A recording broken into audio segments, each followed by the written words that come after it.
Hi, I'm Erin. This space right here is where this summer's tomatoes, peppers, and cucumbers will grow. Doesn't look like a garden yet, but soon there will be a new high tunnel over this ground and we will fill it with our seedlings. But first, we have to get those seedlings started, and I'm going to share with you why I do this year after year and why I still enjoy it on Our Wyoming Life.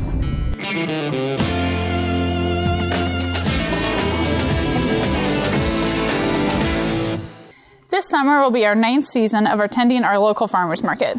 We've come a long way from our humble beginnings and have grown more produce than I could have ever imagined. Finishing beef and pork was also not something that I ever thought we would do in the beginning.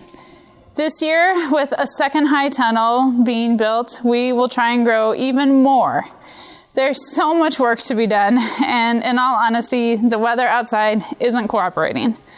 But make sure you subscribe and hit the bell notification so you don't miss an episode, and come garden with me and escape the ordinary. Gardening and market farming is a huge part of the ranch life. It keeps me busy all year long anymore, and if I didn't love it, there's no way that I could do it. But why do I love it? That's the big question. And let's not forget that sometimes I have moments or days or even weeks when I don't love it. When it's hot and dry and my crops are struggling, I don't love it. When I've pulled more weeds than I could ever count and there's still more to go, I don't love it. When I've worked long hours every day for weeks without a day off from the gardens, I don't love it. What I do love is putting a tiny seed in the ground, seeing the beginning of its life happen, and then being rewarded with a harvest for my family and other families. I love the challenge of growing new varieties every year and bringing more color and flavors to my market booth. I love the puzzle of where can I put all of these crops and how can I grow more pounds of produce every year in my garden space. The thing that I love the most about all of this work, though, is seeing my family eat the food I grow and the relationships that have grown with my customers.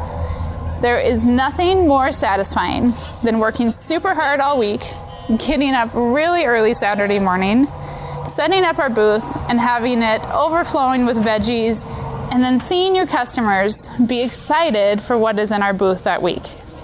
They come back week after week. They share their new favorite way to cook kale, how good the pork chops were that they cooked on the grill. They have put their faith in the ranch that we can grow and raise the most amazing veggies, pork, and beef. That's an awesome responsibility and sometimes a burden, but one that I am so very happy to carry. The summer crops that we harvest in July and August start in our basement in March or April. I actually am later planting seedlings this year because of the high tunnel construction. If I was planting in the existing high tunnel, we would be transplanting in about 10 to 14 days depending on the weather. But that's not the case this year, and we are hoping for a May 15th transplant date. Tomatoes and peppers get started the same way every year.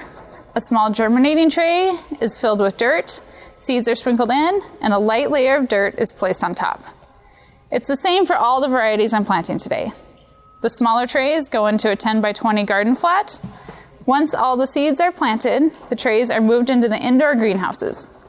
Clear domes are placed on top, and everything gets closed up, and a blanket is used to keep the seeds warm until germination is complete.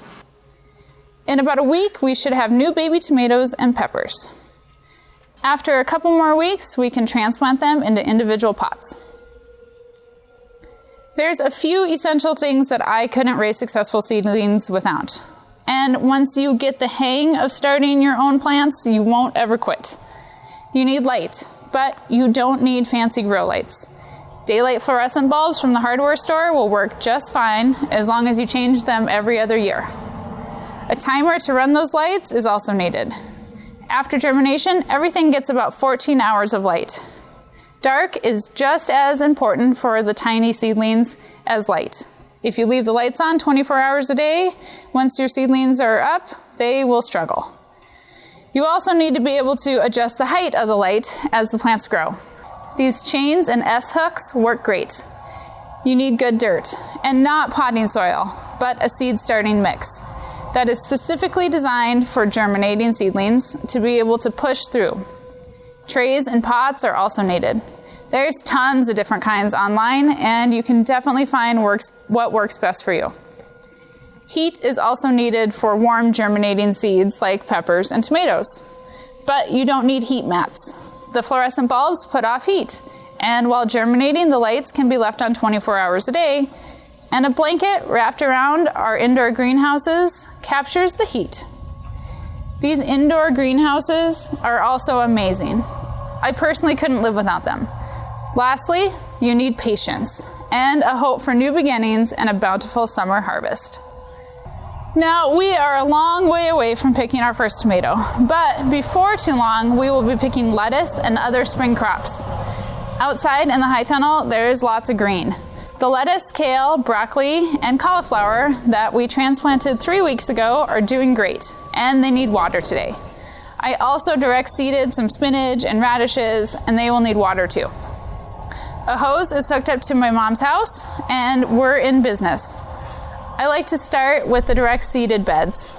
Right now, since they are germinating, it's important to keep the top layer of soil damp. I expect to see things popping up in the next couple of days. I move up and down the beds, giving everything a nice gentle drink. Our Salanova lettuce is next. I like to move the hose down pretty close to the beds and just move around all of the heads of lettuce, making sure there is no dry spots and that everything gets plenty of water. On to the spinach. There's still a few aphids living in the spinach. It needs cut, and we will try spraying again. I need one more harvest off of this for our April market, and then we will burn the bed. Because there are aphids, I don't want to splash the water. So again, the hose is placed close to the crop and moved around.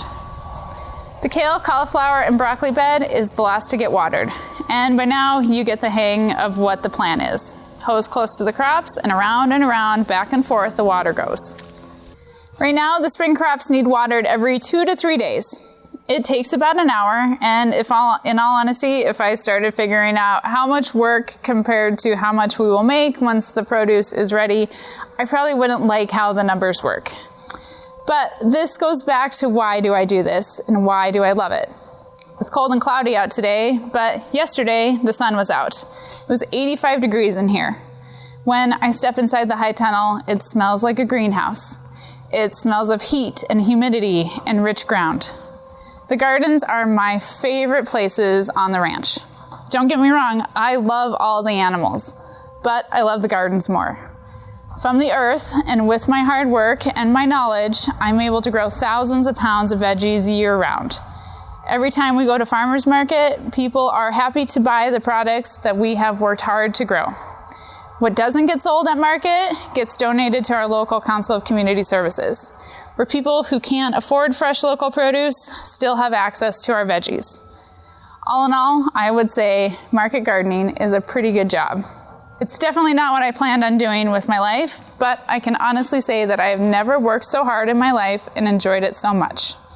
Thanks for joining me today, and I hope that you enjoyed hearing more of the story of the market gardening. Make sure you subscribe, hit the bell notification, and like us on Facebook or Instagram. Mike will have a new video for you this Sunday, and I can't wait to see you next time as we explore the gardens and escape the ordinary on Our Wyoming Life.